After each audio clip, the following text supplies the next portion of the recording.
வணக்கம், welcome to Thanjavur சமையல். Oats cake எப்படி செய்கிறதுன்னு பார்க்கலாம் வாங்க. ஓட்ஸ் செய்கிறதுக்கு கேரட், ஆப்பிள் எடுத்துருக்கேன். கேரட்டை தோல் சீவிட்டு சின்ன சின்னதாக கட் பண்ணி எடுத்துக்கலாம். ஆப்பிள் விதையை எடுத்துட்டு அதையும் சின்ன சின்னதாக கட் பண்ணி எடுத்துக்கலாம்.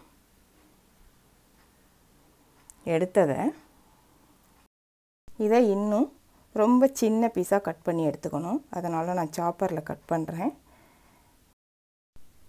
மிக்சியில் சேர்த்து அரைக்கக்கூடாது, அரைச்சிங்கன்னா தண்ணி ஆகிடும். அரைக்காமல் சின்ன சின்ன பீஸாக கட் பண்ணணுங்கிறதுக்காக நான் இது மாதிரி கட் பண்ணி எடுக்கிறேன்.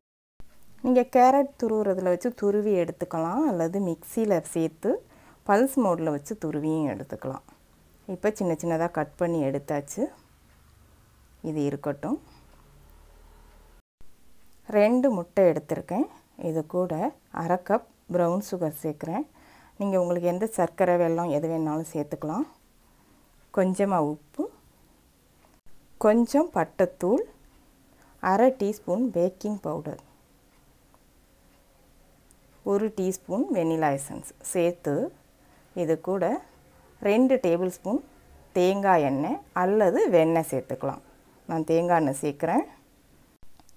இதை நல்லா முட்டை, சர்க்கரை எல்லாம் கரையிற அளவுக்கு நல்லா கலந்து விட்டு எடுத்துக்கலாம். நல்லா இந்த அளவுக்கு கலந்ததுக்கப்புறம் இது கூட கட் பண்ணி வச்சுருக்க கேரட், ஆப்பிள் ரெண்டையும் சேர்த்து இதையும் நல்லா கலந்துக்கலாம். அதுக்கப்புறம் 1 கப் இன்ஸ்டன்ட் ஓட்ஸ், ரோல்டு ஓட்ஸாக இருந்தால் மிக்சியில் கொஞ்சம் பவுடராக அரைச்சிட்டு சேர்த்துக்கலாம். நான் இன்ஸ்டன்ட் ஓட்ஸுங்கிறதுனால அப்படியே சேர்த்துருக்கேன். இது கூட 1/4 கப் வால்நட்டு சின்ன சின்னதாக உடச்சிட்டு இதோட சேர்த்துக்கலாம். 1 டேபிள் ஸ்பூன் உலர்ந்த கிரான்பெர்ரி சேர்த்துருக்கேன். நீங்கள் திராட்சை அந்த மாதிரி கூட சேர்த்துக்கலாம். என்ன நட்ஸு, ஃப்ரூட்ஸ் இருக்குதோ எது வேணாலும் சேர்த்துக்கலாம். அவ்வளவுதான். சேர்த்து இதை நல்லா கலந்து விட்டு இதை கொஞ்சம் நேரம் ஊற வச்சுக்கலாம். ஒரு 10லேருந்து 15 நிமிஷம் அப்படியே இருக்கட்டும். எந்த பாத்திரத்தில் செய்கிறோமோ அந்த பாத்திரத்துக்கு பட்டர் பேப்பர் கட் பண்ணிவிட்டு அதில் எண்ணெய் தடவி பேப்பரை உள்ளே வச்சுக்கலாம். இந்த பேப்பர் இல்லைன்னா நீங்கள் ஒயிட் பேப்பரில் எண்ணெய் தடவிட்டு எடுத்து பயன்படுத்திக்கலாம். இப்போ நம்ம கலந்து வச்ச இந்த ஓட்ஸை இதில் சேர்த்து இதை வேக வச்சு எடுத்துக்கலாம். நீங்கள் எலக்ட்ரிக் அவனில் வேக வைக்கலாம் அல்லது ஸ்டவ்லேயே வேக வைக்கலாம். நான் இன்றைக்கி ஸ்டவ்வில் வேக வைக்கிறேன். இதுக்கு மேலே நீங்கள் நட்ஸ், உங்களுக்கு என்ன விருப்பமான நட்ஸ் எது வேணாலும் சேர்த்துக்கலாம். நான் கொஞ்சம் பரங்கி விதையும் வால்நட்டும் இதில் சேர்த்துருக்கேன். நட்ஸை சேர்த்ததுக்கப்புறம் கரண்டியை வச்சு கொஞ்சம் உள்ளே அழுத்தி விட்டோம்னா உள்ளே போய் ஒட்டிக்கும்.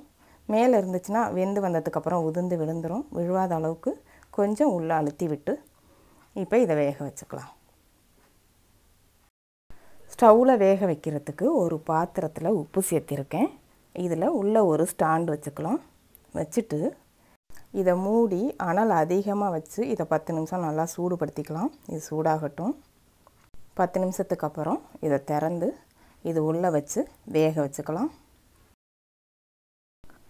இதை மூடி குறைவான அனலில் 40லேருந்து 50 நிமிஷம் இதை வேக வச்சு எடுத்துக்கலாம்.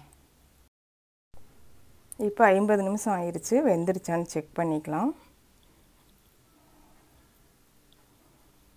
திறந்து பார்த்து இதில் ஒரு ஸ்பூனு அல்லது இந்த மாதிரி ஒரு குச்சியை உள்ளே விட்டு பார்த்திங்கன்னா தெரியும். இதில் ஒட்டாமல் வரணும். ஒட்டக்கூடாது. இப்படி கையில் எடுத்து பார்க்கும்போது கையில் எதுவும் இருக்கக்கூடாது. ஒட்டுனுச்சுன்னா திரும்பவும் வேக வச்சு எடுத்துக்கலாம். 2-3 இடத்துல இந்த மாதிரி செக் பண்ணி பார்த்திங்கன்னா தெரியும் ஒட்டலை.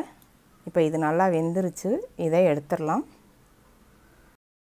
இந்த உப்பை வேஸ்ட் ஆக்கிடாமல் மறுபடி பயன்படுத்துறதுக்கு எடுத்து வச்சுக்கலாம். 10 நிமிஷம் ஆறுனதுக்கப்புறம் எடுத்து கவுத்தா இந்த மாதிரி வந்துடும்.